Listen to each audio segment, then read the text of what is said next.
নমস্কার, দেখছেন রিপাবলিক বাংলা এবং শুরুতেই যেরকম বললাম যে বেশ কিছু ছবি দেখাবো এবং ছবি দেখানোর আগে শুরুতে একটা অঙ্ক দিয়ে শুরু করব। খুব সহজ অঙ্ক। আচ্ছা ধরুন আপনার সামনে 10টি বাচ্চা রয়েছে এবং আপনি চান প্রত্যেকটি বাচ্চাকে অর্থাৎ দুটি করে বাচ্চা একটি ট্যাক্সিতে এক জায়গা থেকে অন্য জায়গায় যাক। তাহলে সেক্ষেত্রে সহজ অঙ্ক কি বলছে? সহজ অঙ্ক বলছে আপনার 5টি ট্যাক্সি হলেই চলবে, প্রত্যেক ট্যাক্সিতে দুটো করে বাচ্চা এক জায়গা থেকে অন্য জায়গায় পৌঁছে যাবে। কিন্তু একটা জটিল অঙ্ক রয়েছে, সেই অঙ্ক মোতাবেক সেখানে সমাধান সূত্র কি বেরিয়ে আসছে? সেই সমাধান সূত্র বলছে যে ট্যাক্সির সংখ্যা কমিয়ে দেওয়া হোক, অর্থাৎ 3টে ট্যাক্সি দেওয়া হোক। খুব জটিল হয়ে যায় অঙ্ক। 10টি বাচ্চা 3টি ট্যাক্সি, খুব স্বাভাবিকভাবেই 3টি করে বাচ্চা সেক্ষেত্রে একটি ট্যাক্সি এবং আরও একটি ট্যাক্সিতে 4জন বাচ্চাকে গাদাগাদি করে তোলা হবে।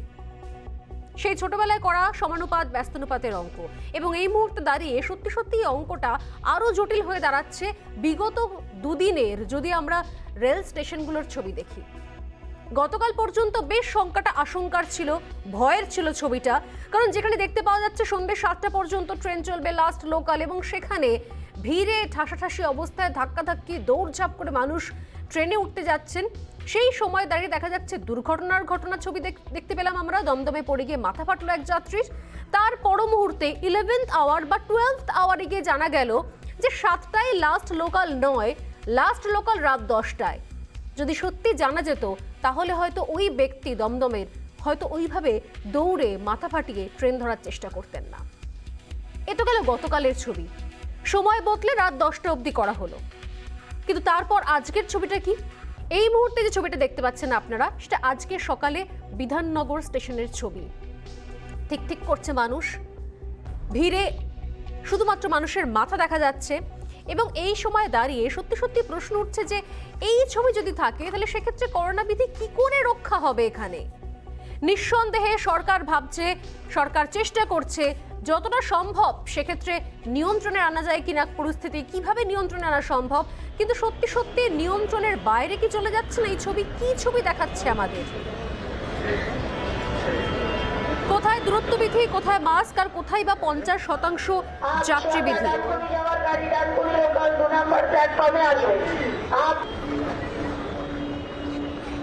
আজ সকালের ছবি এবং এই জায়গা থেকে যে প্রশ্নগুলো কোথাও মাথাচাড়া দিচ্ছে সেই প্রশ্নগুলো আরো একবার ঝালিয়ে নেওয়া দরকার। যেমন ট্রেন কমালে বা সময় বেঁধে দিলে সত্যি কি ভিড় কমে? কোন বগিতে কত যাত্রী উঠছেন তার হিসেব কে রাখছে? অফিস আওয়ার্সে কিভাবে ভিড় নিয়ন্ত্রণ হওয়া সম্ভব? বিভিন্ন প্রশ্নগুলো উঠে আসছে। 50% যাত্রী নিশ্চিত করতে হলে গেটেই আটকে দিতে হয় যাত্রীদেরকে, সেক্ষেত্রে ঘন্টার পর ঘন্টা চলে যাচ্ছে লাইন দিতে। এবং এর পাশাপাশি কিন্তু এই মুহূর্তে রাজ্যের গত 24 ঘন্টায় কোভিড আক্রান্তের সংখ্যাও দেখাচ্ছি আমরা, সত্যি সত্যি নিয়ন্ত্রণে আসেনি পরিস্থিতি। রাজ্যে 24 ঘন্টায় পজিটিভিটি রেট এই মুহূর্তে 19.59%। যদিও এই তথ্য আর কিছুক্ষণের মধ্যে নতুন তথ্য সংযোজিত হবে, সেই তথ্য আমরা তুলে ধরবো। কিন্তু এই জায়গা থেকে প্রশ্ন উঠছে তাহলে সত্যি সত্যি সমাধান সূত্র কোন পথে? শপিং মল মার্কেট খোলা রয়েছে রাত 10টা পর্যন্ত, কিন্তু রাত 10টা পর্যন্ত যদি খোলা থাকে তাহলে তার যদি একটু আগে বেরিয়ে এসো কেউ ট্রেন ধরেন লাস্ট লোকাল, তাহলে তিনি বাড়ি পৌঁছচ্ছেন 11টার পর যখন কারফিউ শুরু হয়ে যাচ্ছে। গতকাল এই ছবি দেখতে পেয়েছি আমরা। এই জায়গা থেকে দাঁড়িয়ে ইতিমধ্যেই আরো বেশ কিছু মডেল সামনে চলে আসছে। তাহলে কি সেই মডেলগুলো ফলো করব আমরা? দিল্লি মডেলের ছবি আমরা দেখি। দিল্লিতেও ইতিমধ্যে কারফিউ জারি করা হয়েছে। কি কি ছবি সেখানে রয়েছে? কোভিড ঠেকাতে বেশ কিছু উদ্যোগ নিয়েছে দিল্লি। যেমন রাজধানীতে জারি হয়েছে উইকেন্ড কারফিউ, মানে শনিবার রোববার এই সময় নিঃসন্দেহে শীতকালীন ছুটি কাটাতে, পিকনিক কাটাতে অনেকেই অনেক বিধি ভেঙে বেরিয়ে পড়ে, সেক্ষেত্রে উইকেন্ডকে আটকানো হয়েছে আগে। রাত 10টা থেকে ভোর 5টা পর্যন্ত কারফিউ থাকছে ঠিক আমাদেরই মতো। এছাড়াও নাইট কারফিউ থাকছে। সরকারি কর্মীদেরকে বাড়ি থেকে কাজের নির্দেশ দেওয়া হয়েছে, ওয়ার্ক ফ্রম হোম বেশিরভাগটাই। জরুরি পরিষেবায় শুধুমাত্র ছাড় দেওয়া হয়েছে এবং একই সঙ্গে ভিড় এড়াতে বাস মেট্রোয় আসন বৃদ্ধি করেছে দিল্লি সরকার, যেটা সব থেকে বেশি গুরুত্বপূর্ণ। কোথাও সেই আবারও শুরুর অঙ্কে ফিরে গেলাম আমরা, অর্থাৎ যদি কম শতাংশ আসন রাখতে হয় এবং একটি জায়গায় কম সংখ্যক যাত্রী যদি সেটা বিধির মধ্যে পড়ে, বিধির আওতায় পড়ে, তাহলে নিঃসন্দেহে পরিবহন ব্যবস্থাকে ঢেলে সাজাতে হবে, সংখ্যায় বাড়াতে হবে গণপরিবহন। এবং অন্যদিকে রাজ্যের দৈনিক ৬,০০০-এর বেশি সংক্রমণ হচ্ছে, কড়া বিধিনিষেধ জারি হয়েছে, সিনেমা হল, শপিং মলের ভিড়ে টানা হচ্ছে হ্রাস। কিন্তু এমন পরিস্থিতিতেও নজর রাখতেই হচ্ছে যেটা, তা হলো রাজ্যে চলচ্চিত্র উৎসব হচ্ছে। ৭ই জানুয়ারি থেকে শুরু হতে চলেছে কলকাতা চলচ্চিত্র উৎসব। শহরের 10টি প্রেক্ষাগৃহে মোট 160টি ছবি প্রদর্শিত হবে। এই জায়গা থেকে দাঁড়িয়ে আরও যে প্রশ্নটা মাথাচাড়া দিচ্ছে, সত্যি সত্যি এই মুহূর্তে যে লড়াইয়ের মধ্যে রয়েছে আমরা, যে আবহের মধ্যে রয়েছি, যে ভয়াবহতা কোথাও দেখে এসেছে বিগত 2 বছর ধরে, যারা এন্টারটেনমেন্ট জগতের সঙ্গে রয়েছেন, যাদের শুটিং বন্ধ হয়ে গিয়েছে, কাজ বন্ধ হয়ে গিয়েছে, বিভিন্ন রকমের প্রোগ্রাম অনুষ্ঠান বন্ধ হয়ে গেছে, বাইরে জলসা বন্ধ হয়ে গেছে, সেই জায়গায় দাঁড়িয়ে কোথাও কি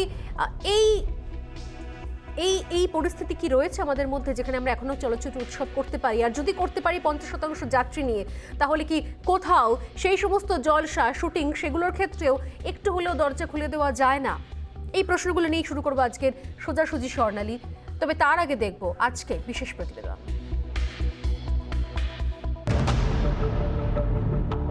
অক্সিজেনের হাহাকার, বেডের আকাল, মৃত্যু, স্বজন হারানো কান্না, প্রিয়জনের শেষ দেখাও না পাওয়া। দ্বিতীয় ঢেউয়ের সেই দুঃস্বপ্নের দিনগুলি কি আমরা খুব তাড়াতাড়ি ভুলে গেলাম? কারণ শিওরে তৃতীয় ঢেউ। বিশেষজ্ঞরা বলছেন তৃতীয় ঢেউ এখন কেবলই সময়ের অপেক্ষা। টিকাকরণ অনেকটাই হয়ে গিয়েছে, কিন্তু তাতে কি বিপদ কেটে গিয়েছে? চিকিৎসকরা বলছেন টিকা বিপদ কমাতে পারে, কিন্তু সংক্রমণকে পুরোপুরি প্রতিহত করতে পারে না। এই ভাইরাসটা নিজের চেহারা পাল্টে এমন একটা অবস্থা করেছে যে সে অ্যাবাউট 4 গুণ সহজে আমাদের একের মধ্যে আরেকে ছড়িয়ে পড়ছে। আমরা যদি অসাবধান হই, আমরা যদি ভিড় বাড়াই, আমরা যদি পাবলিক গ্যাদারিং তৈরি করি, তাহলে the starting base of the pandemic expand. বর্তমানে রাজ্যে দৈনিক ৬,০০০-এর বেশি সংক্রমণ হচ্ছে, কড়া বিধিনিষেধ জারি হয়েছে, সিনেমা হল, শপিং মলের ভিড়ে টানা হচ্ছে হ্রাস। এমন পরিস্থিতিতে শহরে হতে চলেছে চলচ্চিত্র উৎসব। ৭ই জানুয়ারিতেই শুরু হতে চলেছে কলকাতা চলচ্চিত্র উৎসব। শহরের 10টি প্রেক্ষাগৃহে 160টি ছবি প্রদর্শিত হবে। প্রেক্ষাগৃহে থাকবে 50% দর্শক। 50% সিটিং রেস্ট্রিকশন নিয়ে অ্যাজ পার গভর্নমেন্ট জিও আমরা এটাকে ফলো করব। 160 films এবং 200 shows will be held. নন্দন 1, নন্দন 2, নন্দন 3, রবীন্দ্র সদন, শিশির মঞ্চ, চলচ্চিত্র শতবর্ষ ভবন, নজরুল কীর্ত 1, নজরুল কীর্ত 2, রবীন্দ্র কাকুরা, Salt Lake, Kolkata information centre auditorium. প্রশ্ন হচ্ছে, একদিকে যখন রাজ্যে আংশিক লকডাউন চলছে, তখন অন্যদিকে কিভাবে কলকাতা চলচ্চিত্র উৎসব হতে পারে? যদি চলচ্চিত্র উৎসব হতে পারে, তাহলে এত বিধি নিষেধের প্রয়োজন কি ছিল? প্রশ্ন নানা মহলের। কলকাতা আন্তর্জাতিক চলচ্চিত্র উৎসব নিঃসন্দেহে বাঙালির মনে বা যারা চলচ্চিত্র জগতের সঙ্গে যুক্ত তাদের সকলের কাছে একটা আবেগের জায়গা। প্রত্যেক বছর মানুষ অপেক্ষা করে থাকেন, কিন্তু যেভাবে কোভিড সংক্রমণ বাড়ছে এবং তাতে বিভিন্ন হলগুলিতে 50% দর্শকের উপস্থিতির কথা জানানো হয়েছে সরকারিভাবে, সেক্ষেত্রে যদি আগামী 7 থেকে 14ই জানুয়ারি প্রায় এক সপ্তাহ 50% দর্শক নিয়েই এই উৎসব চালানোর প্রক্রিয়াকে এগিয়ে নিয়ে যাওয়ার চেষ্টা করা হয়, সেটাতে কতটা সক্ষম হবে সংশ্লিষ্ট কর্তৃপক্ষ, এটা নিয়ে একটা প্রশ্ন থাকছে। অন্যদিকে পরিবহনের ক্ষেত্রে বাদুর ঝোলা ভিড়ের ছবি দেখা গিয়েছে মঙ্গলবারও। যেটা সাধারণ মানুষ যারা বলছেন যে 50% যাত্রী নিয়ে চলাটা কোনোভাবেই সম্ভব নয়, এবং একজন যাত্রী তার কথাই আমরা শুনছিলাম যে এত পরিমাণ ভিড়, এত পরিমাণ মানুষ কিভাবে 50% মেনটেন করা হবে। এর থেকে যদি ট্রেনের সংখ্যা কিছুটা বাড়ানো হয়, যেটা বারবার অনেকেই বলছেন যে যদি ট্রেনের সংখ্যা কিছুটা বাড়ানো হয়, তাহলে হয়তো ভিড়টা কিছুটা হলেও নিয়ন্ত্রিত হবে। পরিবহনের লাগাম টানা হয়েছে, জারি হয়েছে 50% যাত্রী বিধি, কিন্তু সেই বিধি মানা হচ্ছে কই? এখানে আরও একটি বিষয় সামনে আসছে। 50% যাত্রীর বিধি মানতে গেলে যে পর্যাপ্ত সংখ্যায় ট্রেন, বাস প্রয়োজন, তাও কি চলছে? মানুষ রুটি রুজির টানে গন্তব্যে যাবেন, সময় মতোই যাবেন, সেটাই স্বাভাবিক। কিন্তু সেখানে পর্যাপ্ত যানবাহন না পেলে 50% যাত্রীর বিধি পালন হবে কিভাবে? কারণ 50% বলা হয় সরকার থেকেই গুনছে। আমরা যেরকম যেরকম ভাবে যাই ওই সেরকম ভাবেই ঠেলে গুঁতো খেয়ে সেইভাবেই যাবো। ওরকম প্রত্যেকবারই বলে লাস্ট 2 বছর ধরে একই ডায়লগ 50% নিয়ে চলবে, ওরকম ডায়লগ অনেকে দিতে পারে, ঠিক আছে, উপরে বসে থেকে ওরকম ডায়লগ দিতে পারে। আমাদের মতো ট্রেনে চলুক, তারপরে কথা বলবো। বন্ধ যদি করার থাকে সম্পূর্ণভাবে বন্ধ করুক, কেউ রাস্তায় বেরোবে না, কোনো প্রবলেম হবে না। হাফ কিছু অর্ধেক খোলা রেখে অর্ধেক বের করে তো সাধারণ মানুষকে হয়রান করছে। মঙ্গলবার কোভিড সংক্রমণ নিয়ে পরিষদদের নিয়ে বৈঠকে বসেছিলেন কলকাতার মেয়র ফিরহাদ হাকিম। সচেতনতার দিকে জোর দেওয়ার বিষয়টি উঠে এসেছে বৈঠকে। করোনা নিয়ে যেভাবে আমরা লড়াই করছি সেভাবে লড়াই চালিয়ে যাব। ভ্যাকসিনেশনটা দেওয়া, আমাদের এখন স্টুডেন্ট ভ্যাকসিনেশন হচ্ছে, এরপরে আমাদের ফ্রন্টলাইন আর সিনিয়র সিটিজেন ভ্যাকসিনেশন 10 তারিখ থেকে শুরু হবে, সেটা আমরা করব। আর সেই ভ্যাকসিনের স্টক আমাদের রাজ্য সরকার দিয়েছে, তা আমাদের কাছে এখন স্টক আছে। চিলড্রেন ভ্যাকসিনেশন আমার মনে হয় আর 3-4 দিন হলে আমাদের যে টার্গেট সেটা কমপ্লিট হয়ে যাবে। যেমন আপনারা দেখেছেন যে বিভিন্ন জায়গায় কর্পোরেশন থেকে মাইক বাঁধা হয়েছে, বিভিন্ন জায়গায় মাইকিং আমরা চালাচ্ছি, দয়া করে মাস্ক পরুন, দয়া করে মাস্ক পরুন, ডিস্টেন্স রাখুন। আজ থেকে মার্কেটেও বলে দেওয়া হয়েছে যে নো মাস্ক নো সেল, প্রত্যেকটা দোকানে টাঙাতে হবে। সামনেই 4 পুরসভার ভোট, শুরু হয়ে গিয়েছে প্রচার। শীঘ্রই লাখো মানুষ লাইনে দাঁড়িয়ে ভোট দেবেন। সংক্রমণ সেখানেও ছড়াবার আশঙ্কা। পাশাপাশি কলকাতা চলচ্চিত্র উৎসবও হবে। 50% দর্শক থাকবেন প্রেক্ষাগৃহে। সামনে কলকাতা বইমেলাও হওয়ার সম্ভাবনা। সব মিলিয়ে ভোট, মেলা, উৎসব সবই যখন চলছে, তখন কি লাভ আংশিক লকডাউনের? উৎসব এবং ভোট আগে না মানুষের স্বাস্থ্য আগে? প্রশ্ন আম আদমির। রিপাবলিক বাংলা। 3টে পোল কোয়েশ্চেন দিয়ে শুরু করছি আজকে আলোচনা। চোখ রাখছি আজকের প্রথম পোল প্রশ্নের। ট্রেন কম তাই কি শিখে 50% বিধি? দ্বিতীয় প্রশ্ন, ভোটও হচ্ছে উৎসবও হচ্ছে, বিফলে যাচ্ছে কি বিধি? 3 নম্বর প্রশ্ন, কলকাতাতেও কি প্রয়োজন উইকেন্ড কারফিউ? এক্ষেত্রে নিঃসন্দেহে একাংশ বলছেন যে উইকেন্ড কারফিউ প্রয়োজন তো ছিলই, কিন্তু অনেক আগে থেকে প্রয়োজন ছিল। যদি সত্যি এই ক্রিসমাস ছুটিকালীন সময় যদি উইকেন্ড কারফিউ 1-2 হতো, তাহলে হয়তো ভয়াবহ ছবি দেখতে হতো না। কিন্তু এই মুহূর্তে যা হয়ে গেছে তা হয়ে গেছে। এই মুহূর্তে যে অবস্থায় রয়েছি, এটা কি করে নিয়ন্ত্রণ করা সম্ভব হয়? একই সঙ্গে নিয়ন্ত্রণ করতে হবে এবং অন্যদিকে কিছু শতাংশের জায়গা, কিছু অংশ সেখানে কোথাও আংশিক খোলা, আংশিক বন্ধ রাখা হচ্ছে, কিছু জায়গা কমপ্লিটলি বন্ধ করে রাখা হচ্ছে। এই জায়গা থেকে কোনো রকম মাঝামাঝি সমাধান সূত্র বেরোয় কিনা নিঃসন্দেহে আলোচনা করব আমরা। কারণ সত্যি গত 2 বছরের লকডাউনের পর, এই বিধিনিষেধের পর মানুষ এই মুহূর্তে তারা হতাশ হয়ে পড়েছেন।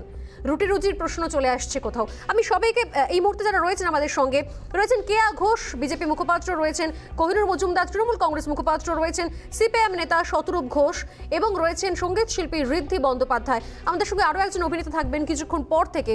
আমি প্রত্যেককেই জানাই স্বাগত রিপাবলিক বাংলা এবং আমার শো সোজাসুজি স্বর্ণালীতে। আমি প্রথমেই কোহিনুর আপনার কাছেই আসি, আপনাকে দিয়ে শুরু করি। যে রেস্ট্রিকশনগুলো রয়েছে, যে নিয়মগুলো রয়েছে, কোথাও কি মনে হচ্ছে সেই নিয়ম, সেই রেস্ট্রিকশনগুলোকে আরেকটু মডিফাই করার দরকার রয়েছে? যে প্রশ্নগুলো আমি তুললাম, যে যেরকম ট্রেনের ক্ষেত্রে নিঃসন্দেহে 50% যাত্রী নিয়ে প্রত্যেকটা বগি যেন চলে, সেটা যেরকম দেখা দরকার, কিন্তু এটা তো সম্ভব নয়। কত পুলিশ রয়েছে, মানুষ নিজেরাই বা কি সচেতন সেটা আমরা বিগত কয়েক মাসে দেখেছি। সেই জায়গা থেকে কি করে আটকানো সম্ভব? যদি আটকানো হয় তাহলে লম্বা লাইন পড়ে যাচ্ছে, বিধাননগরে যে ছবি দেখতে পাওয়া যাচ্ছে, এই জায়গা থেকে কি মনে হয় তাহলে পরিবহনকে ঢেলে সাজিয়ে আরও অনেক বেশি সংখ্যক ট্রেন দেওয়া দরকার? তাহলে কোথাও সমাধান সূত্র বেরিয়ে আসতে পারে। সরকার চেষ্টা করছে, কিন্তু মনে হয় কি কোথাও আরও কিছু ভাবনা চিন্তা করা দরকার হচ্ছে, অন্তত এই মুহূর্তে যে ভয়াবহ পরিস্থিতি রয়েছে সেটাকে সামাল দেওয়ার জন্য। কোহিনুর, আপনি কি মনে করছেন? না, আমি তো প্রথমেই এটা বলবো যে আমরা 100% করে ফেলেছি, 100% কারেক্ট, এটাই হবে এরকম না। আগামী দিন পরিস্থিতি বুঝে, আমি আবার বলি এই যে সিচুয়েশনটা আসছে বারবার, সেই সিচুয়েশনটা তো খুব ইজি বা বছরের পর বছর এরকম সিলেবাসের মধ্যে সিচুয়েশন নয়। তো এই সিচুয়েশনটা নিশ্চিতভাবে যদি কোনো পরিবর্তন আগামী দিনে লাগে, যেমন সরকার 7টা থেকে 10টা করে দিয়েছে লোকাল ট্রেন, সেরকম পরিবর্তন সরকার নিশ্চয়ই করবে। অবশ্য এখানে রাজনীতি নিয়ে কিছু বলার নেই। আমার বলার হচ্ছে যে দেখুন, এক হচ্ছে কিছু খবর রটলো যে ট্রেন কমিয়ে দেওয়া হয়েছে। আমি আবার বলি, ট্রেন বাস কমিয়ে দেওয়া হয়নি, শুধু বলা হয়েছে 50% নিয়ে চলবে। কোথায় যাবে 50%? বাকি কিসে যাবে? যারা জেনারেলি ট্রাভেল করেন, যারা অফিস কাচারি যান, সরকারি এবং বেসরকারি সব অফিসেই বলে দেওয়া হয়েছে 50%। এবার পুলিশ প্রশাসন, এটা পক্ষে তার সম্ভব নয় যে প্রত্যেকটা অফিসে গিয়ে হাজিরার খাতা চেক করা, তাহলে পুলিশের কোনো কাজ থাকবে না। ঠিক ঠিক তো ঠিক সেই জায়গাটাও আমাদের একটা বলার বিষয়। অনেক, আমার কাছে ব্যক্তিগতভাবে খবর, অনেক প্রাইভেট সংস্থা, অনেক ছোট বড় প্রাইভেট সংস্থা, তাদের প্রচুর প্রতিকূলতা আছে, তাদের স্টাফ কমিয়ে চালানো যায় না, তা সত্ত্বেও কিন্তু তাদের করতে হবে। স্টাফ কমালে, যদি আমরা স্টাফ কমাই চাকরি, এই যে মানুষজন আসছেন সাবারবান থেকে একদম সেন্ট্রাল অফ কলকাতায়, তারা মেনলি অফিস কাচারি করতে আসছে, কেউ প্রাইভেটে আসছেন, কেউ গভর্নমেন্টে আসছে।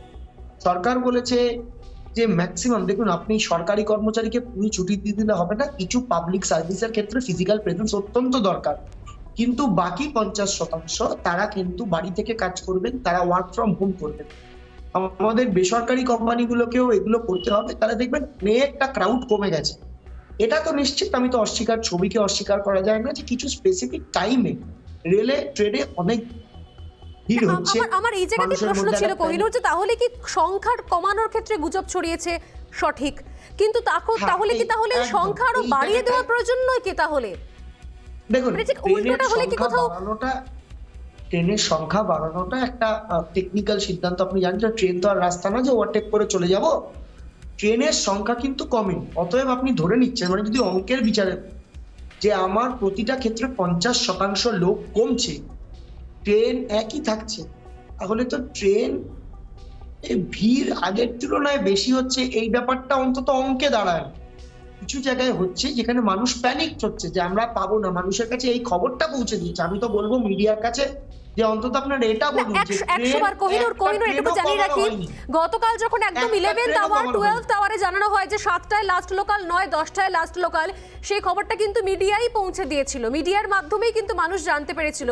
এবং দেখুন, আপনি আপনাকে প্যানেলিস্ট ভাববেন না, আমি আপনাকে বিরুদ্ধে কিছু বলছি না, আমি শুধু বলছি যে মিডিয়াকে অনুরোধ করছি যে সাধারণ মানুষ এবং যে আমি আসবো কোহিনুর বাকিদের কাছে একটু আসি। ট্রেন কমানো হয়নি, ট্রেন কিন্তু একই সংখ্যার আছে। একদম, আমি আসছি। শতরূপ আমাদের সঙ্গে রয়েছেন, কেয়া ঘোষ আমাদের সঙ্গে রয়েছেন। শতরূপের কাছে আসি। শতরূপ, যে বিষয়গুলো নিয়ে কথা বলছিলাম, যে মানুষ এই মুহূর্তে সত্যি সত্যি বিভ্রান্ত, একই সঙ্গে রুটিরুজির জায়গা রয়েছে, বেশ কিছু সেক্টর বন্ধ করে দেওয়া রয়েছে, যেরকম জিম থেকে শুরু করে বিউটি পার্লার থেকে শুরু করে অনেকগুলো বেশ কিছু সেক্টর, সেই পাশাপাশি আবার কিছু জায়গাতে অল্প কিছু জায়গাও খুলে রাখা হয়েছে, যে টাইম বিভ্রান্ত হচ্ছে। কিছুক্ষণ আগে কোহিনুরের সঙ্গে কথা বলছিলাম, রাত 10টা পর্যন্ত খোলা শপিং মল, মার্কেট প্লেস, যেখানে প্রচুর মানুষ কাজ করেন শহরতলি থেকে এসে, তারা যখন রাত্রিবেলা একটু আগে বেরিয়েও লাস্ট লোকাল ধরছেন, তারা গিয়ে যখন বাড়ি ফিরছেন তারা পড়ছেন কারফিউর মধ্যে, সেখানে একটা আলাদা রকমের হয়রানির শিকার হতে হচ্ছে। সব মিলিয়ে কোথাও কি মনে হয় যে এই বিষয়গুলোকে আরো একবার ঢেলে সাজানো বা ভাবনা চিন্তা করা দরকার এবং অবিলম্বে দরকার? শতরূপ, কি বলবেন?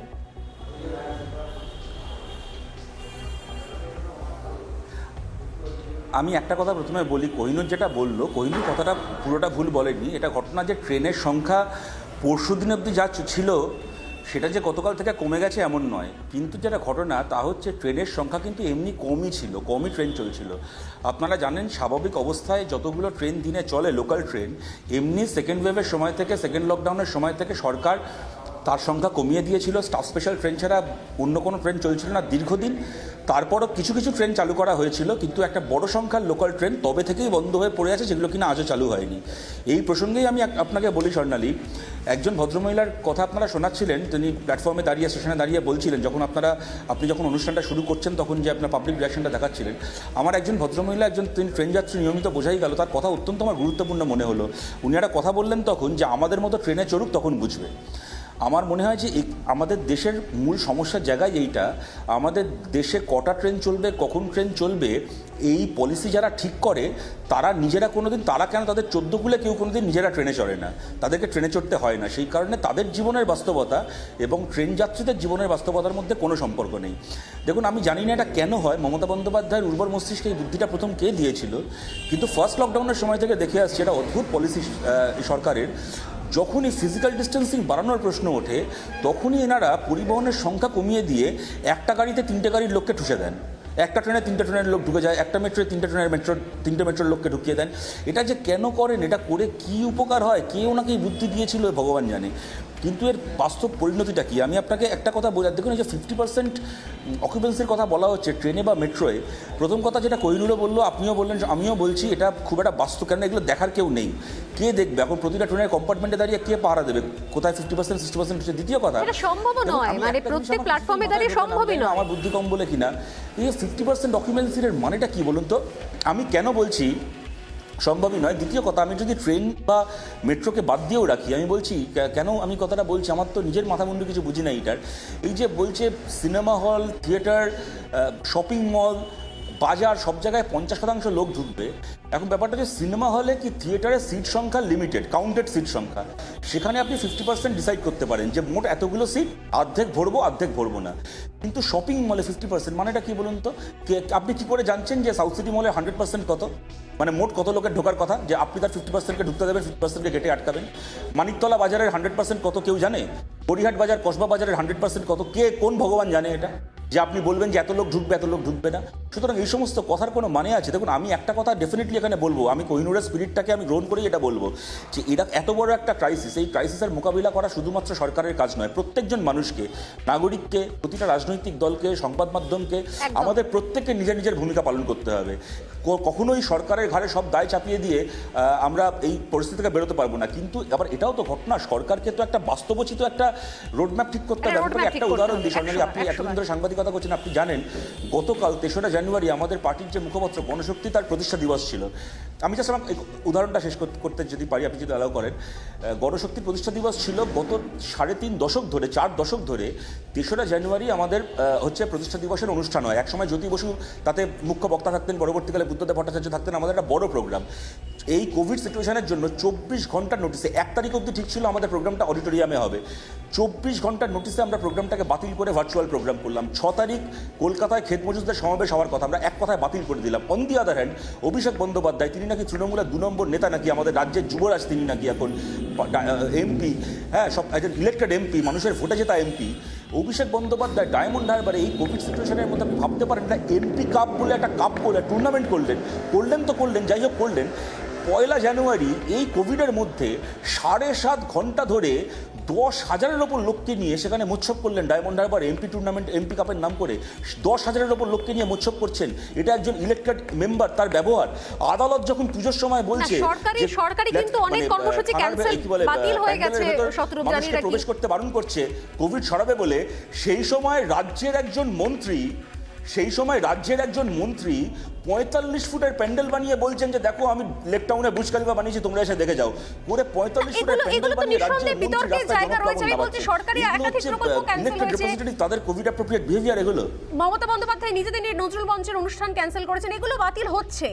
ঘটনা যেগুলো ঘটেছে আমি তো বললাম, গতকাল আমি বলেছি যে এই সময় বুর্জ খলিফা থেকে শুরু করে একাধিক যে ছবি আমরা বিগত কয়েক মাসে দেখে এসেছি, তার তো কোনো ফল ফলছে। এটা তো পরিষেবা বাতিল হচ্ছে, সরকারের পরিষেবা, আপনার দুয়ারে সরকার থেকে শুরু করে স্বাস্থ্যসাথীর কার্ড, শুনুন, স্বাস্থ্যসাথীর ফর্ম ফিল আপ থেকে শুরু করে, দুয়ারে সরকারের দুয়ারে রেশন থেকে শুরু করে, স্টুডেন্ট ক্রেডিট কার্ডের জন্য ফর্ম ফিল আপ, পরিষেবাগুলো এই অজুহাতে বাতিল হচ্ছে, কিন্তু তৃণমূলের মোৎসবগুলো বাতিল হচ্ছে। আমি কোহিনুরের কাছে আসবো, তার সঙ্গে আরো একটা প্রশ্ন নিয়ে আসবো।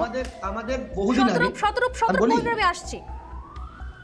আমি আসছি, তবে তার সঙ্গে সঙ্গে আরো একটা এর উত্তর আমি নিঃসন্দেহে কোহিনুর আপনার থেকে নেব। তবে তার পাশাপাশি আরো একটা বিষয় দরকার, যেখানে এর পাশাপাশি না কোনো কটাক্ষ নয়, মেলা হোক বা উৎসব হোক তা নিয়ে কটাক্ষ নেই। আমার বক্তব্য হচ্ছে, ঠিক যেভাবে চলচ্চিত্র উৎসবের ক্ষেত্রে বা প্রেক্ষাহলের ক্ষেত্রে যেভাবে 50% যাত্রী নিয়ে বা দর্শক নিয়ে এগুলো করার ছাড়পত্র পাওয়া যাচ্ছে, সেক্ষেত্রে তাহলে বাকি অন্য রকমের যেগুলো বিনোদন জগতের অনুষ্ঠান রয়েছে বা জলসা রয়েছে, যেগুলো এর আগে আমরা দেখেছি লকডাউনের যার কোপ পড়েছে, অনেক মানুষ সেখানে কর্মহীন হয়ে পড়েছেন, শুটিং বন্ধ হয়ে গিয়েছে, সেই জায়গা থেকে সেই জায়গাগুলো কি তাহলে একটুখানি সহানুভূতির সঙ্গে দেখা হবে এবার? মানে সেক্ষেত্রেও কি 50%-এর এই ছাড়পত্র পাওয়া সম্ভব হবে? আমি এর প্রশ্নের উত্তর নিয়ে আসবো, কোহিনুর আসবো, কে আপনার কাছে আসবো, ঋদ্ধি আমাদের সঙ্গে রয়েছেন, অনিন্দ্য পুলক আমাদের সঙ্গে থাকবেন। একটা বিরতির পর ফিরে আসছি আমি, সঙ্গে থাকুন।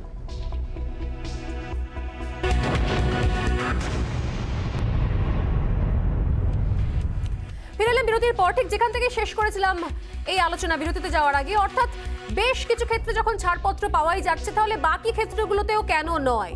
যদি মেলার ক্ষেত্রে ছাড়পত্র পাওয়া যায়, নির্দিষ্ট বিধির প্রেক্ষিতে নির্বাচন হতে পারে, চলচ্চিত্র উৎসবও শুরু হতে পারে, সেক্ষেত্রে বাকি জায়গাগুলো কেন স্তব্ধ হয়ে থাকবে? আমাদের সঙ্গে আরো একজন রয়েছেন, অভিনেতা অনিন্দ পুলক বন্দ্যোপাধ্যায়। অনিন্দ, আপনাকেও স্বাগত রিপাবলিক বাংলা এবং আমার শো সোজাসুজি স্বর্ণালীতে। আমি আপনাদের দুজনের কাছেই আসবো, ঋদ্ধি এবং অনিন্দ। তবে তার আগে আমি কেয়া ঘোষ অনেকক্ষণ ধরে আমাদের সঙ্গে রয়েছেন, বিজেপি মুখপাত্র। কে, আপনি কি বলবেন? প্রথমেই বলি স্বর্ণালী, আপনাদের এই অনুষ্ঠানটা অত্যন্ত সময়োপযোগী এবং বিশেষ করে প্রতিবেদনটা অত্যন্ত হৃদয় বিদারক, যেখানে দেখলাম যে মানুষের এই ভিড়ের চাপে মানুষের পড়ে মাথা ফেটে গেছে। তা একেবারেই কাঙ্ক্ষিত নয়, অত্যন্ত অনভিপ্রেত এবং তার অত্যন্ত দ্রুত আরোগ্য আমি কামনা করি। দমদমে গতকাল একজনের মাথা ফেটে গেছিল ভিড়ে ট্রেন ধরতে গিয়ে, আজকে ডানকুনিতে একজনের পড়ে মৃত্যু পর্যন্ত হয়েছে। একদম একদম এই ঘটনাটা কেন হচ্ছে স্বর্ণালী? এই যে সরকারের এরকম হঠকারী সিদ্ধান্ত, কখনো বলছেন 7টা পর্যন্ত ট্রেন চলবে, আবার হঠাৎ করে সেটা হয়ে গেল 10টা। এবং আপনি যেটা বললেন একেবারেই সঠিক, যে মিডিয়ায় দায়িত্ব নিয়ে মানুষের ঘরে ঘরে একেবারে কার্যত বসার ঘরে শোবার ঘরে পৌঁছে দিয়েছিল খবরটা যে 7টা নয় 10টা পর্যন্ত ট্রেন চলবে। ট্রেন চলার উপরে যে এই খর্গহস্ত হওয়া, এটা তো অন্য অন্য গণপরিবহনের উপর অত্যন্ত চাপ পড়বে। তাতে কি সংক্রমণ পড়বে, কমবে না বাড়বে? শুধু এটা নয়, আপনি যেটা খুব একটা ন্যায়সঙ্গত প্রশ্ন করেছেন, অন্যান্য জায়গায় আমরা এই আপনাদের চ্যানেলগুলিতে যখন আসি, সেক্টর 5-এ দেখছি বিভিন্ন রকমের মেলা হচ্ছে। তো খেলা মেলা যেখানে একেবারে বহাল তবিয়তে হয়ে যাচ্ছে, সেখানে শুধুমাত্র ট্রেনের উপর চাপ কেন? সেখানে এই যে, আর কোহিনুর খুব সুন্দর একটা অঙ্কের হিসেব দিলেন, আমি কোহিনুর এবং তৃণমূলের যারা এই তথ্যটি দিচ্ছেন বা তত্ত্বটি দিচ্ছেন, তাদের কাছে আমার একটা প্রশ্ন রয়েছে যে শুধুমাত্র এই 50% হিসেবে এই 50%-এর সঙ্গে এই 50% মেলানো যাবে? প্রচুর আছে যারা দিনমজুরি করতে আসে, তাদের হিসেবটা কোথায় যাবে? তারা কি 50% আসছে? যারা ডোমেস্টিক হেল্প, বাড়ির যারা সহায়তার কাজ করেন বিভিন্ন জায়গা থেকে, প্রত্যন্ত জায়গা থেকে, তাদেরকে এই হিসেবে মেলানো যাবে? নাকি মেলানো যাবে আপনাদের মতো সাংবাদিকদের বা পুলিশদের বা স্বাস্থ্যকর্মীদের বা ডাক্তারদের, যারা এই ট্রেন সার্ভিসটাকে নিয়ে তারা সুবিধা করে কলকাতার দিকে আসে? তাদের কি 50% ফেলা যাবে? অঙ্কটা তো সেরকম নয় যে 50% কমিয়ে দিলাম মানে এখান থেকে 50% চাপটা কমে যাবে। মানে আমার মনে হয় যে সরকারের আরো মানসিক ভাবে এবং একটুখানি তারা যদি মানবিক ভাবে সিদ্ধান্তটা নিতে, তাহলে এইরকম ঘটনা ঘটতো না। এবং এরই সঙ্গে বিভিন্ন নিশ্চয়ই সাংস্কৃতিক অনুষ্ঠান থাকবে, কিন্তু যেখানে আমরা দেখতে পাচ্ছি যে এইভাবে সংক্রমণ ছড়াচ্ছে, লাফিয়ে লাফিয়ে বাড়ছে, সেইখানে এই যে জলসাগুলি হচ্ছে, এই খেলা মেলাগুলি হচ্ছে, এই মুহূর্তে কি খুব প্রয়োজন? কয়েকদিন বাদে না হয় করা যেত সেটা। না, এই প্রয়োজনীয় জায়গা থেকে আমার বক্তব্য, যদিও আপনি মেলা প্রসঙ্গে বললেন, তাই আমি বলে রাখি এক্ষেত্রে কিন্তু ঘটনা যে কোনো সরকারি না কেন্দ্র না রাজ্য, এর আগে কুম্ভ মেলাও চলেছে এবং উত্তরপ্রদেশে নির্বাচনও চলছে, সেক্ষেত্রেও সেখানে কোনো বিধিনিষেধ জারি করা হয়নি করোনার পরিস্থিতির মধ্যেও কিন্তু কেয়া। কিন্তু আমার প্রশ্ন হচ্ছে যে হোক না, অসুবিধা নেই, নির্বাচনও হোক, মেলাও চলুক, কিন্তু বাকি যে সেক্টরগুলো বন্ধ করা হচ্ছে কেন? 50% কাস্টমার নিয়ে বিউটি পার্লার চলবে না? সংক্রমণ কত ছিল এই মুহূর্তে পশ্চিমবঙ্গে? দৈনিক সংক্রমণ কত? পজিটিভিটি রেট কত? আটকে ওঠার মতো ভয়ঙ্কর অবস্থা। সেইখানে কি এগুলি খুব কাঙ্ক্ষিত? আমি আসবো কেয়া, আমি আপনার কাছে আসবো। কোহিনুর খুব সংক্ষেপে 30 সেকেন্ডের মধ্যে কোহিনুর, আমি যাবো। বিজেপি বলছে খেলা মেলা ইত্যাদি ইত্যাদি বন্ধ করার কথা, কিন্তু বিজেপির একজনও স্পোকসপারসন বলছে না গঙ্গাসাগর মেলা বন্ধ করে দিতে হবে, সেটা বলতে পারে। আমার কথা হচ্ছে, সত্যি কথা বলতে, আজকে যারা রাজ্য সরকারের নিন্দা করছে, রাজ্য সরকার কোভিড কি করে হ্যান্ডেল করেছে সেটা দেখা গেছে। আর কোভিড এর সময় যে 3টে রাজ্য লাস্ট হওয়ার কম্পিটিশনে আছে, সেই 3টে রাজ্য হচ্ছে মধ্যপ্রদেশ, উত্তরপ্রদেশ আর বিহার। নীতি আয়োগ, আমি বলিনি, মমতা বন্দ্যোপাধ্যায় বলেন, নীতি আয়োগ বলেছে। সৌভাগ্য বা দুর্ভাগ্যক্রমে 3টে রাজ্যই ডবল ইঞ্জিন সরকার আছে। অতএব এটা বলে লাভ নেই। আমি লাস্ট ডোমেস্টিক হেলথ থেকে শুরু করে এইগুলো করা যায় না, কিন্তু যে চাকরি করতে আসেন যারা, সেই সংখ্যাটা কমানো দরকার। আমার মনে হয় মানুষ ধীরে ধীরে আরো সচেতন হবে। প্রথম দিকে একটা প্যানিক থাকে, পরবর্তীকালে ওটা ঠিক হয়ে যায়। আমি আসবো কোহিনুর আপনার কাছে, শতরূপের কাছেও পরে আসবো। অনিন্দ আমাদের সঙ্গে রয়েছেন, ঋদ্ধি রয়েছে, আমি ঋদ্ধির কাছে আগে আসি।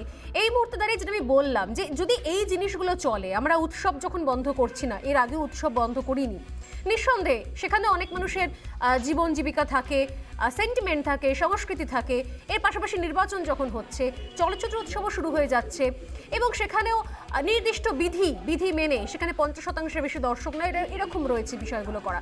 তো সেই জায়গা থেকে যে সেক্টরগুলোর ভয়াবহ পরিণতি আমরা দেখেছি, আপনারা বারবার সরব হয়েছেন সেই জায়গা থেকে, বাইরের অনুষ্ঠান করা থেকে, জলসা করা থেকে, শুটিং করা থেকে, বিভিন্ন জিনিস যেগুলো দীর্ঘদিন বন্ধ হয়ে রয়েছে, সেখানেও একটা বড় অংশের পেশায় কোথাও হাত পড়েছে, তাহলে কি কোথাও আপনাদের সেই জায়গা থেকে দাবি থাকবে কি? তাহলে যদি নিয়ম কানুন যদি শিথিল করা হয় বা 50% বিধি রাখা হয়, তাহলে সব সেক্টরে রাখা হোক, তাহলে সব সেক্টরে খুলে দেওয়া হোক সেই 50% বিধি নিয়ে। কি বলবেন ঋদ্ধি? হ্যাঁ, প্রথমে সবাইকে বলবো যে সাবধানে থাকবেন, সুস্থ থাকবেন, এবং স্বর্ণালী আপনাকে অনেক ধন্যবাদ এখানে আমাকে ডাকার জন্য। আমার যেটা, আমি একদম মানে সাধারণ নাগরিক হিসেবে সাধারণ মানুষের কথাই বলবো যে এই মুহূর্তে প্রয়োজন ছিল হাতে হাত বেঁধে এটাকে, এই কোভিডটাকে, সিচুয়েশনটাকে আমাদের কন্ট্রোল করা, লড়াই করা। কিন্তু দুঃখের বিষয়, একটা ছোটবেলা থেকে একটা প্রবাদ শুনে বড় হয়েছি, বজ্র আটুনি ফসকা গেল। সামনে যতই বজ্র আটুনি হোক, পিছনে তার অনেক গ্লুফলস আছে, এবং সেখান দিয়েই অনেক অনেক ঘটনা ঘটে যায়। সেটা রাজা আসে রাজা যায়, একই জিনিস থেকে যায়। সাধারণ মানুষের অবস্থা, সাধারণ মানুষ যারা দিন আনে দিন খায়, বা আমাদের শিল্পী জগতে যারা হয়তো অতটা প্রিভিলেজড নয়, তাদের অবস্থা কিন্তু সত্যি খারাপ। ব্যক্তিগতভাবে আমি হয়তো রাজ্য সরকারের কোনো কাজ পাই না, আমি আন্তর্জাতিক শিল্পী হিসেবেই খ্যাত, কিন্তু আমার যারা কলিগস, আমার যারা বন্ধু বান্ধব, আমার যারা ছোট ভাই বোন এবং যন্ত্রসঙ্গীত শিল্পীরা এবং মিউজিশিয়ানসরা, আরো অনেক শিল্পীরা, তারা কিন্তু যে জায়গাটা ভর করে বাঁচেন, দুবেলা দুমুঠো খাবার আয় তারা করেন এই খেলা মেলা জেলার কিছু কিছু কাজ পেয়ে, সেগুলো তাহলে শুরু হয়ে যাক। ফিল্ম ফেস্টিভ্যাল, আমার মনে হয় যে সিনেমা দেখা এখন বেশি জরুরি না, পেটের দুমুঠো ভাত রোজগার করা বেশি জরুরি। রাজনীতিবিদরা অনেক অনেক কথা চিরজীবনী বলে আসেন, বলে আসছেন, বলে আসবেন, কিন্তু সাধারণ মানুষের হাতে হাত ধরে চলতে হবে। এই ব্যাপারে বঞ্চনা কিন্তু কেন্দ্র তথা রাজ্যের সাধারণ মানুষের উপর সবারই। এবং আমাদের প্রত্যেকের বাড়িতে গত 2 বছর ধরে অনেক মানুষ চলে গেছেন, অনেক ঘটনা হয়েছে, কিন্তু সেটা জাস্ট একটা সরকারের কাছে একটা সংখ্যা মাত্র। কিন্তু যাদের গেছে, যেসব পরিবার ধ্বংস হয়েছে, তারাই জানে সেই ট্রমাগুলো কি। সুতরাং এই জিনিসগুলো বহুবার বলেছি, বলতে বলতে কারোরই কিছু গায়ে আসে না, জানে যেমন চলছে সেরকম চলবে, রাজ্যের অধিবাসীরাও সেরকম। সুতরাং এখানে কি বলার বলুন, এখানে শুধু একটা কথাই বলবো, শুভ মনস্ক মানুষ যারা আছেন, এখনো মনে করি প্রত্যেকটি দলে শুভ মনস্ক রাজনীতিবিদরা আছেন, শুভ মনস্ক সমাজের মানুষ আছেন, হাতে হাত ধরে কাজ করুন, সবকিছু নির্বিশেষে মানে নিজেকে বিলিয়ে দিয়ে অন্তত পক্ষে আমরা বাঁচার জন্য লড়াই করি, এইটুকুই একটা বলা। 100 বার মানে ঋদ্ধির বক্তব্য আমরা শুনছিলাম। অনিন্দ্য পুলক আমাদের সঙ্গে রয়েছেন, অনিন্দ্য পুলক বন্দ্যোপাধ্যায়। অনিন্দ্য, আপনার থেকেও আমার যেটা বলার, যে বিষয়গুলো মানে এর আগেও আপনারা যে বিষয়গুলো নিয়ে বারবার সরব হয়েছেন আমরা দেখেছি, টলিউড ইন্ডাস্ট্রির ক্ষেত্রেও বেশ কিছু দীর্ঘ সময় শুটিং বন্ধ থেকেছে। শুটিংয়ের সঙ্গে শুধুমাত্র অভিনেতা অভিনেত্রী জড়িয়ে থাকেন না, অনেক মানুষজন তারা জড়িয়ে থাকেন, বিভিন্ন ছোটোখাটো পেশায় তারা থাকেন। একই সঙ্গে একটা করে ছবি কোথাও তৈরি হয়, সেগুলোর মুক্তি পাওয়ার দরকার হয়, সেগুলো একটা বড় ইকোনমি কোথাও জড়িয়ে থাকে, এর সঙ্গে অনেকগুলো মানুষের জীবন জড়িয়ে থাকে। সেই জায়গা থেকে দাঁড়িয়ে যদি উৎসব হতে পারে, তাহলে বাকি জায়গাগুলো আমি যেগুলো বলছিলাম, সেগুলোর ক্ষেত্রে তাহলে কি এই আংশিক শিথিলতা হলে অনেকটা বিষয়টা সহজ হয়ে যায় না, বেঁচে থাকাটা অনেক সহজ হয়ে যায় না? অনিন্দ, আপনি কি বলবেন? দেখো, প্রথমে আমার মনে হয় যে এই যে শতাংশের যে ধারণাটা না, এই শতাংশের যে তত্ত্বটা, 50%, 60%, 20% যাই হোক, এটা একটা ফেইল্ড আইডিয়া। আর এই আইডিয়াটা ফেইল, এটা বোঝবার ক্ষমতা আমাদের গত 1 বছর ধরে সেই আইডিয়ার প্রয়োগ, তার মানে তত্ত্বের প্রয়োগ, এবং তারপরে যেভাবে আমরা ঘটে এসছে প্র্যাকটিক্যালি, সেইটা দেখার পরেও আমাদের মাথায় ঢোকেনি যে এই আইডিয়াটা ফেল। ফলে সরকারকে যদি সবসময়, এখানে শতরূপ একটা কথা বলছিল খুব সুন্দর, যে শুধুমাত্র সরকারের রেসপন্সিবিলিটি নয় এটা আর কি, মানে সরকারের নীতিগত জায়গাটা ভুল হতে পারে, সেটা নিয়ে সমালোচনা হতে পারে, বাট দ্য সিচুয়েশনটা যেটা ডিমান্ড করছে সেটা হচ্ছে একটা সর্বদলীয় জায়গা, মানে এটা নির্দিষ্ট কোনো একটি রাজনৈতিক দল বা গভর্নমেন্টে যারা আছে বা বাদবাকি যারা বিরোধী, এখানে এটার কোনো জায়গা নেই, সেই স্পেস নেই। এটা একটা মহামারী, যদিও মহামারী এটা মেডিকেল প্রবলেম, তার সাথে আমরা সোশ্যাল প্রবলেম, তার সাথে আমরা কালচারাল প্রবলেম, এই সমস্ত প্রবলেম গুলো একসাথে মিলেমিশে গেছে, না হলে পরে এতটা ক্রাইসিস তৈরি হতো। কালচারাল প্রবলেম এক ধরনের প্রবলেম হয়, আর সোশ্যাল প্রবলেম আরেক ধরনের প্রবলেম, বাট মেডিকেল প্রবলেম আরেক ধরনের প্রবলেম। বাট এই মহামারী আমাদের সমস্তটাকে পুরো মানে চাম্বলড আপ হয়ে গেছে, ফলে আমরা কোনোটাতেই একটা নির্দিষ্ট করে মানে সেপারেট করে সেই প্রবলেমটাকে অ্যাড্রেস করে সলভ করতে পারবো না, এইটা সবার আগে বুঝতে হবে। আর এইটা বুঝবার জন্য দরকার হচ্ছে সমস্ত দল মিলে এসে তাদের নীতিগত জায়গা থেকে তারা যদি কোনো পলিসির জায়গা থেকে সরকারকে হেল্প করতে পারে, সরকারকে সেই একটা ওপেন এন্ড রাখতে হবে, যেখান থেকে বামফ্রন্টের মনে হতে পারে, যেখান থেকে কংগ্রেসের মনে হতে পারে, বিজেপির মনে হতে পারে, যে প্রত্যেকটা দলের নিজস্ব একটা তার মতন করে নীতি আছে এবং তার মতন করে মাস হ্যান্ডেল করবার একটা ক্রাফট তার জানা আছে আর কি। সেইটা যদি শেয়ার করা যেত, তাহলে পরে আমার ধারণা এতটা ক্রিটিক্যাল একটা জায়গায় যেত। আর আরেকটা কথা কি জানো তো, যে এই আমাদের এই শুটিং এই প্রয়োগটা কিন্তু আমরা এর আগে একবার করেছি, কিন্তু বোধহয় লাস্ট ইয়ারে, এই যে 50% কি 35% সম্ভবত, আমরা এই মুহূর্তে মনে পড়ছি না, বোধহয় 35%, আর বাকিরা বাইরে থাকবে, মানে সকলেই যাচ্ছে, মানে 35% টেকনিশিয়ান, আর্টিস্ট সবাই মিলে ফ্লোরে থাকবে, আর ফ্লোরের বাইরে থাকবে হচ্ছে বাদ বাকি 65%। তাতে করেও কিন্তু সেই সমস্যার হাল হয়নি। ফলে এই আমি প্রথমেই যে কারণে বললাম যে এই শতাংশ হিসেবটা খুব গন্ডগোল, শতাংশ হিসেবেও সমাধান সূত্র বেরোয়নি গতকালে, এভাবে সলভ হয় না। বেসিক্যালি আমি যেটা বলতে চাইছি সেটা এটার পেছনে কথাটা, সেটা হচ্ছে যে কেন ধরো মানুষকে উপার্জন করতে হয়, একদম ফান্ডামেন্টাল কোয়েশ্চেন। তাকে খেতে হবে, তার চিকিৎসার দরকার আছে, আর বাড়ি ভাড়াটা, এই কতগুলো বেসিক তিনটে জিনিস।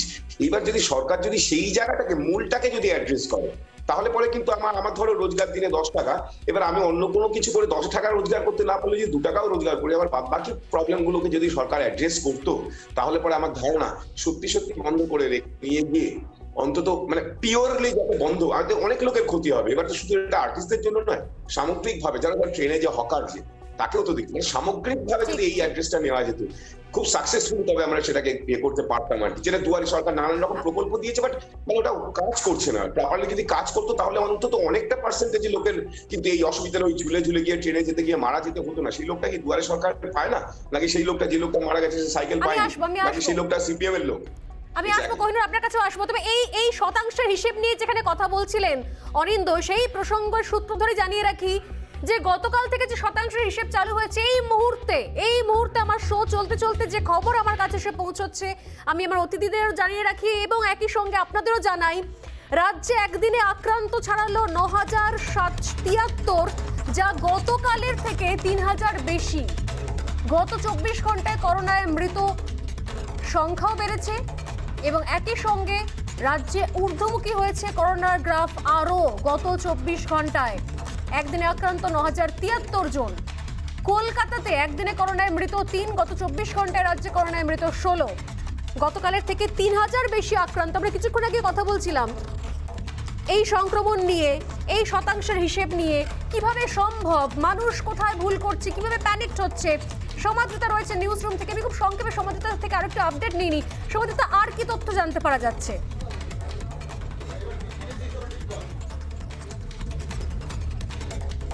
দেখো স্বর্ণালী, সব থেকে বড় আশঙ্কার বিষয় যেটা বারবার বলা হচ্ছিল, যে অনিয়ন্ত্রিত ভিড় বিভিন্ন জায়গায় এবং মাস্ক বিধি, দূরত্ব বিধি বজায় না থাকা, যার পরিণাম আমরা পাচ্ছি। এই নাম্বারগুলোর দিক থেকে তাকালে বুঝতে পারবো। আমরা একটা গ্রাফ দেখাচ্ছিলাম গত কয়েকদিন ধরে, দর্শকদেরকে দেখাচ্ছিলাম কিভাবে রাজ্যে করোনা গ্রাফটা ঊর্ধ্বমুখী হচ্ছে। সেই গ্রাফটার দিকে যদি আমরা নজর রাখি তাহলে দেখতে পাবো যে একটা লম্বা লাফ কিন্তু হলো গ্রাফে। আমরা এর আগে দেখছিলাম ১,০০০ থেকে ডাবল হলো ২,০০০ হলো, ২,০০০ থেকে ১,০০০ বাড়লো ৩,০০০ হলো, ১,০০০ থেকে আরো ১,০০০ বাড়লো ৪,০০০ হলো, ১,০০০ করে করে এক্সট্রা বাড়ছিল। কিন্তু সেখানে এবার দেখতে পাওয়া গেল গত ২৪ ঘন্টায় ৩,০০০-এরও বেশি বেড়ে গিয়েছে। টেস্টের সংখ্যাও বেড়েছে। এটা দর্শকদেরকে জানিয়ে রাখতে চাইবো যে টেস্টের সংখ্যাটাও বেড়েছে নিঃসন্দেহে। কিন্তু তাহলে প্রশ্ন উঠছে যে কথাটা গতকালও আমরা বলেছিলাম, যে টেস্ট কম হচ্ছে বলেই কি সংক্রমণের সংখ্যাটা পুরোটা টের পাচ্ছি না আমরা? টেস্ট হতে শুরু করতে, টেস্টটা খানিকটা বাড়তে কি সংক্রমণের আসল চিত্রটা পাচ্ছি আমরা? যদি ৯,০০০ হয়ে থাকে আজকে, অর্থাৎ গতকালের থেকে যদি দেখি আমরা ৩,০০০ বেশি আক্রান্তের সংখ্যা পাচ্ছি, তাহলে টেস্ট আরো বাড়লে সংক্রমণের সংখ্যাকে আরো বাড়বে। এটা কি তাহলে আমরা যে বর্ষবরণের রাতে ভিড় দেখেছি, ২৫শে ডিসেম্বরের রাতে ভিড় দেখেছি, তারই পরিণাম?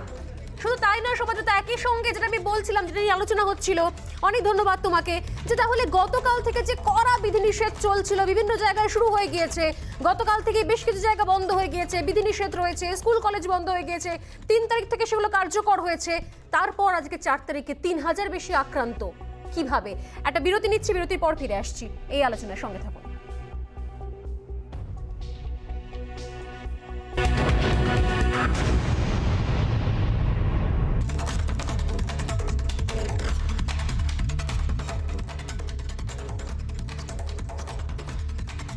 রাজ্যে ঊর্ধ্বমুখী করোনার গ্রাফ, যে খবর আমরা ঢুকেছিলাম শুরুতেই, এবং একদিনে রাজ্যে আক্রান্তের সংখ্যা ৯,০৭৩। গত ২৪ ঘন্টায় করোনায় মৃত ১৬। অর্থাৎ নিয়ন্ত্রণে আনা যাচ্ছে না কোনোভাবেই। বিগত কয়েকদিনের গ্রাফ দেখলে সত্যি সত্যি কোথাও আরো বেশি আতঙ্কিত হতে হচ্ছে আমাদের।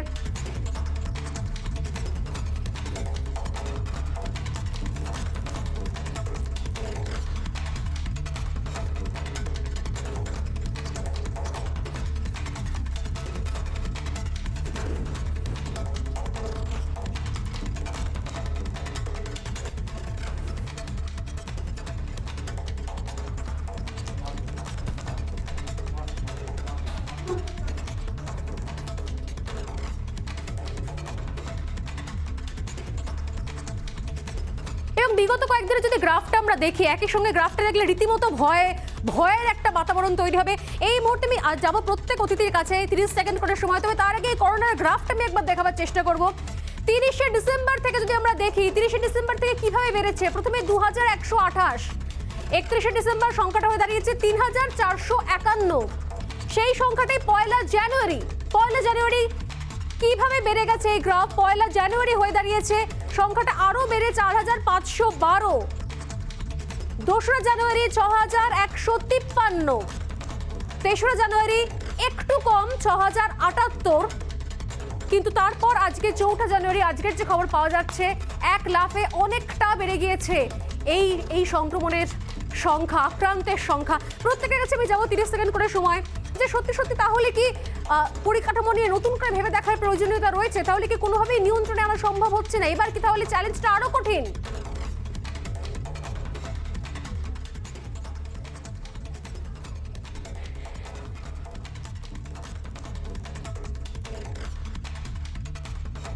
আমি আসবো, তবে তার আগে এই মুহূর্তে নিউজ রুমে সরাসরি চলে যাচ্ছে, আমার সঙ্গে রয়েছেন আমাদের প্রতিনিধি সমাজতা। কি ছবি, এইভাবে যে সংক্রমণের হার এইভাবে বেড়েছে, সেক্ষেত্রে কোথাও কি তাহলে প্রশ্ন উঠে আসছে, এবং একই সঙ্গে আমি জানতে চাইবো যে সংক্রমণের হার, যে সংখ্যাটা কোথাও আমরা দেখাচ্ছি কোভিড আক্রান্তের সংখ্যা গ্রাফিক্যাল প্রেজেন্টেশনে, সেইভাবে আক্রান্তের হার, সেই হারটাও কি একই রকম ভাবে বেড়েছে? তাহলে মাঝখানে যেখানে কিছুটা হলেও নিয়ন্ত্রিত ছিল গতকাল অর্থাৎ 3রা জানুয়ারি, কি করে এক ধাপে এতখানি বেড়ে গেল আজকে 4ঠা জানুয়ারি?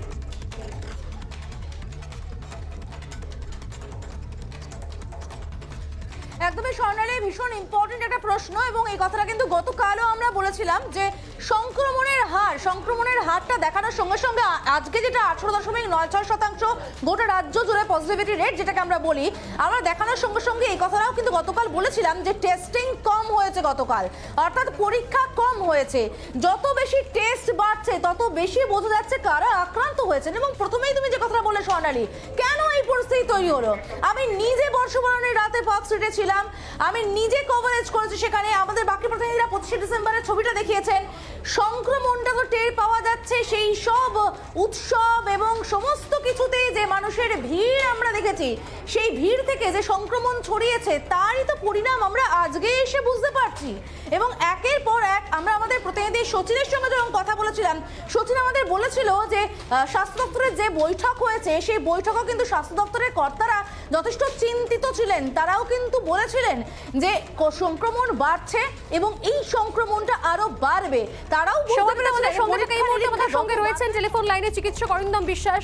অরিন্দম বাবু, আপনার কাছে আমার প্রশ্ন, যে যেভাবে নিয়ন্ত্রণ করার চেষ্টা করা হচ্ছিল, যেভাবে কোথাও রাতারাতি 1 লাফে 9000 অতিক্রম করে গেল একদিনে এই করোনা আক্রান্তের সংখ্যা, কোন জায়গা তাহলে সেক্ষেত্রে আরো বেশি আশঙ্কা ঘনাচ্ছে? তাহলে কি এবারের এই যে প্রজাতিটা কি আরো অনেক দ্রুত সংক্রামিত হচ্ছে এই স্ট্রেন, কি বলছেন?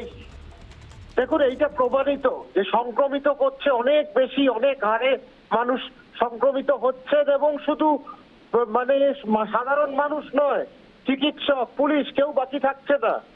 তো সেইখানে একটা কথা আমি বলবো, আমি যা বুঝতে পারছি, যা চিত্র উঠে আসছে, তাতে 3য় তরঙ্গ কিন্তু আমরা আছড়ে পড়লো আমাদের ওপর, এই নিয়ে কোনো সন্দেহ নেই। এবার আশা করি কেন্দ্রীয় সরকার হোক, রাজ্য সরকার হোক, স্বীকার করুক যে 3য় তরঙ্গ এসে গেছে। অনেক ধন্যবাদ ডক্টর বিশ্বাস। 3য় ঢেউ আছড়ে পড়লো, ডক্টর বিশ্বাসের বক্তব্য, কোনো সন্দেহ নেই আছড়ে পড়েছে 3য় ঢেউ, যে নিয়ে সন্দেহ ছিল, সংশয় ছিল, আশঙ্কা ছিল, আজকে এই সংক্রমণের গ্রাফ বলে দিচ্ছে না, আসবে নয়, এসে গেছে। করোনা 3য় ঢেউ আছড়ে পড়েছে আমাদের রাজ্যে। সবাই একটা বিরতির পর ফিরে আসছি, সঙ্গে থাকুন।